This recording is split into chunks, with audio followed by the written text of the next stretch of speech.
When we look into the vacuum of space, we tend to imagine a total mechanical silence.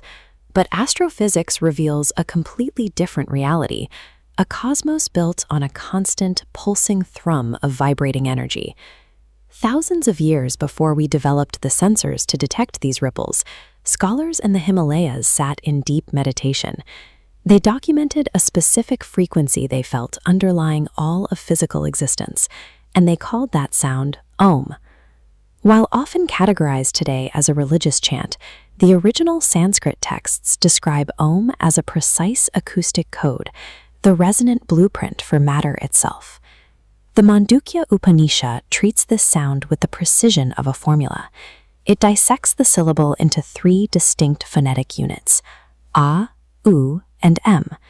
The open A sound represents the beginning of a cycle and the waking state. The middle U sound represents life's duration and dreaming. It concludes with M for transformation, followed by total silence. This silence represents pure, undisturbed consciousness. By structuring the chant this way, the practitioners aimed to condense the sequence of a full lifespan into a single, controlled exhalation. This specific phonetic pattern is not isolated to a single culture.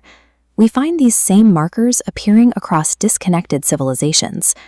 In ancient Egypt, the creator deity Amun was associated with the same concept of a primordial, self-existent vibration.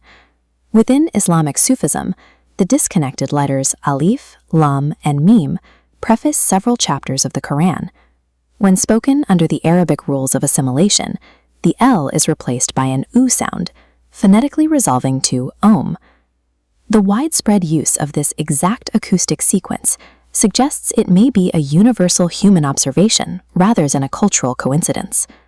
To see if this frequency exists outside of human history, we can look at the acoustic properties of the stars. Stars are massive spheres of vibrating plasma. As they contract and expand, they generate low-frequency acoustic oscillations that ripple through their structures. Data from NASA and Sheffield University has allowed scientists to record these interior and atmospheric vibrations, mapping their distinct frequency patterns. Here is NASA's solar data. Superimposing the frequency of a human chanting Om over the sun's interior oscillations, the crests and troughs perfectly align. This symmetry was noted in the Surya Siddhartha, an ancient Indian text linking the sun's vibration to the syllable Om. Early scholars identified the resonant frequency of our local star without the aid of modern sensors and built their rituals around that exact sound. The next question is how this specific solar frequency interacts with the human brain when spoken aloud.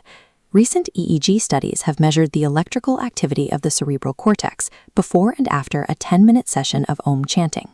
The results show a massive 82% drop in amplitude variance. The erratic electrical activity of the brain stabilizes into a synchronized pattern. This shift into alpha and theta waves indicates a move away from cognitive stress and toward deep focus and neural integration. Om functions as a measurable intervention, physically reorganizing the brain's electrical state. This occurs because the deep vocal vibration of the chant creates a physical sensation that stimulates the auricular branches of the vagus nerve. fMRI scans show that this stimulation deactivates the amygdala, the region of the brain responsible for the stress response and fear. This is the same principle behind medical vagus nerve stimulation, a treatment used today for clinical depression and epilepsy. It is a biological hack, allowing for the manual override of the body's stress systems through the use of sound. This aligns with the basic premise of modern physics, that matter is not static, but an expression of energy in constant vibration. OM was engineered as a tool to help the individual synchronize their own biology with these baseline frequencies of the natural world. When a person enters this state, the physiological shift is immediate. As they breathe and chant, their heart rate slows and the activity in the amygdala begins to quiet. They are physically shifting their nervous system to resonate with the same frequencies measured in the heart of our sun. They are aligning with the heartbeat of existence.